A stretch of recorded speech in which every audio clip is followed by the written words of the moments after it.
मेरो क्वेसन बुझ्नु बिनु बुझ्यो रमिता के तपाईहरु हार्ड वर्कर हुनुहुन्छ कि तपाईले हार्ड वर्किङ गर्नुहुन्छ अर ढिला ढाला छ hard working. So we learned from farmer about the qualities of working hard, the qualities of sowing and reaping. That means a farmer knows very clearly until and unless he sows for the next season. उसले भन हात folding गरेर मजाले सुतेर बस्न मिल्दैन किनभने अर्को वर्ष उसले खाना छ भने यही वर्ष उसले काम गर्नुपर्छ. So similarly, sowing and reaping, this is a very important principle we must understand. Without sowing, हामीले कहीं लगानी गरेन भने हामी त्यसको कटनी पनि गर्न सक्दैन. कहीं छ बिउ छरेको छैन भने we cannot expect. So these are the few qualities we can learn from farmer. Now go to verse 15 to 19. Verse 15 मा 19 मा कुन चाहिँ कसको बारेमा देख्न पाइन्छ? प्रचारक र कैदी. प्रचारक र कैदी. एक minute.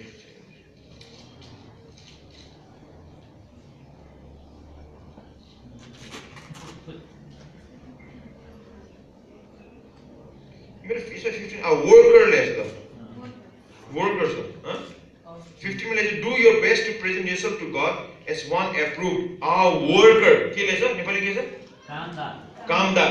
So next thing we learn about is about a worker जो कामदार हुन्छ. So कामदारहरु कस्तो के क्वालिटी सिक्न सक्छ कामदारहरु हामीले दिएको काम इंग्लिश में we use the word diligently. What is the word? Diligently भनेको चाहिँ निरन्तर त्यसमा लागिराख्ने. Whether people see us or not. If a teacher हाम्रो स्टडी के छ पढाइको काम लेस स्टुडेन्ट्स म छ मेरो पढाइको काम छ भने मैले पढिराख्ने. Exam is secondary. टिचरले भन्नुस् कि नभन्नुस् पढ्न इज सेकेन्डरी. टेस्ट लिन्छ भने टिचर भन्नुस् कि नभन्नुस् I must understand, I must be diligent. That means every day I must take out my time to study my subjects. त्यसले चाहिँ डिलिजेन्टली भन्ने छ. अब टिचरले गर भनेर हैन कर लागेर हैन but this so similarly a worker उले थाहा छ उले काम गरेपछि मात्रै पैसा उले काम गरेन भने पीपल विल थ्रो हिम. आज जति मालिक आउँछ त्यसरी गरे जस्तो देखायो भने चाहिँ पक्राउ एक दिन न पक्राउमा आउँछ. पक्राउमा आएपछि will be thrown. So worker is a diligent. Next verse 20 देखि 22 सम्म कसको बारेमा छ? 2 तिमोथी 2 को 20 मा 20 देखि 22 हेर्दा को छ?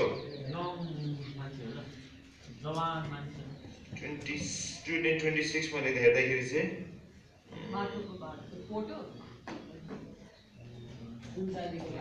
22 यहाँ यसले those who cleanse themselves pure vessels हैन एक के लेछ a vessel pure vessel. So एउटा लिडर को हुनुपर्ने छ? प्योर हुनुपर्ने छ.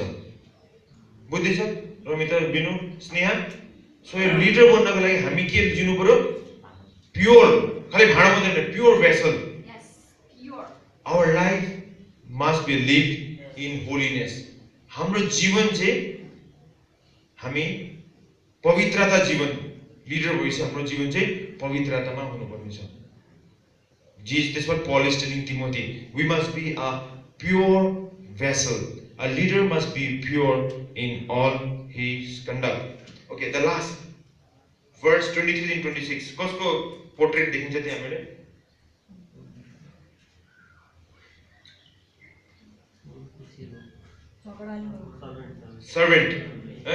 सर्वेन्ट. अब सर्वेन्ट देखि हामीले के सिक्न सक्छ? Honor his master. Okay, thank you Vikas. अरु विश्व म सबमिसिभ हुन्छ नि एउटा सर हैन. सर्भेन्ट चाहिँ मास्टरसँग सबमिट उसको रेस्पोन्सिबिलिटी के हुन्छ? मास्टरले जे भन्छ उले त्यही मान्छ. मास्टरको सेवा गर्छ. So a leader is also a servant.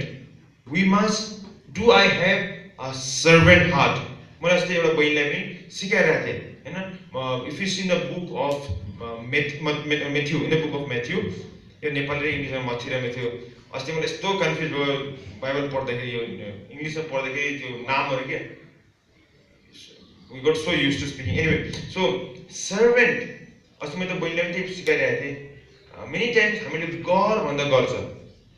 I am always reminded by my wife, I always see her, she goes extra mile in her, irrespective अरूले मतलब राखोस् कि नराखोस् हैन, अरूले भनोस् कि नभनोस्, whenever she sees some work, she will go and do it. Is something which I have learned. We also learned from हाम्रो बेनी प्रसाद भनेर उसले उसको स्टोरी म कहिले बिर्सिन सक्दिनँ.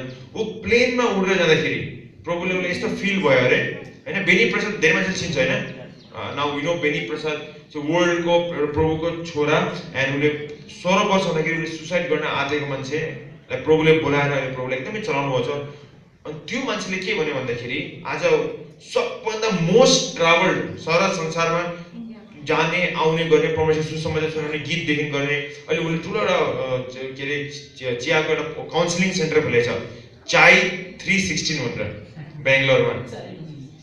त्यो चाहिँ काउन्सिलिङ सेन्टर हो. चियाको खालि चिया मात्रै पाउँछ र काउन्सिलिङ हुन्छ.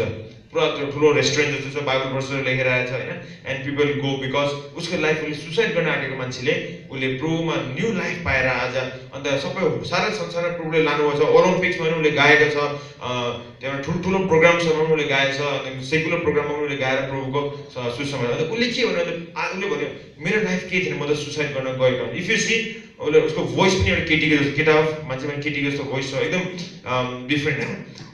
उसले के भने आज म यो स्थानमा पुगेँ, प्रभुले मलाई सारा संसारमा घुमाउनु हो, लानु हो. सुरुवात कहाँबाट भन्नु भने बेङ्गलोरमा हामीले भेटेको, उहाँले हाम्रो कन्फरेन्समा आउनुभएको थियो, उहाँले टेस्टिमनी दिनुहुन्थ्यो. अन्त उहाँले भन्नुभयो कहाँबाट मेरो लाइफ यो प्रभुले लानु हो भन्दाखेरि चाहिँ उसले के भन्यो भन्दा मलाई प्रभुले एकबार प्लेनमा चढ्दाखेरि टोइलेट सफा, प्लेनको टोइलेट सफा गर्नु भने प्लेनभित्र. अन्त उसले भन्यो प्रभु यो मलाई त फ्री टिकट पनि दिन्न प्लेनले हैन, न त म प्लेनको एम्प्लोइ हो, न त मलाई डिस्काउन्ट दिएछ यिनीहरूले, न त मैले सेलेरी पाउँछु, मैले किन गर्छु भनेर त्यसो क्वेसन भयो अरे. अनि बाइबलले के भन्दा जसले पनि नदेखेर हैन, नदेखेर काम गर्छ, नदेखेर प्रार्थना गर्छ, अरूको सबासीको लागि काम गर्दैन, प्रभुको लागि भनेर जे पनि गर्छ त्यसमा उसले रिवार्ड पाउनेछ.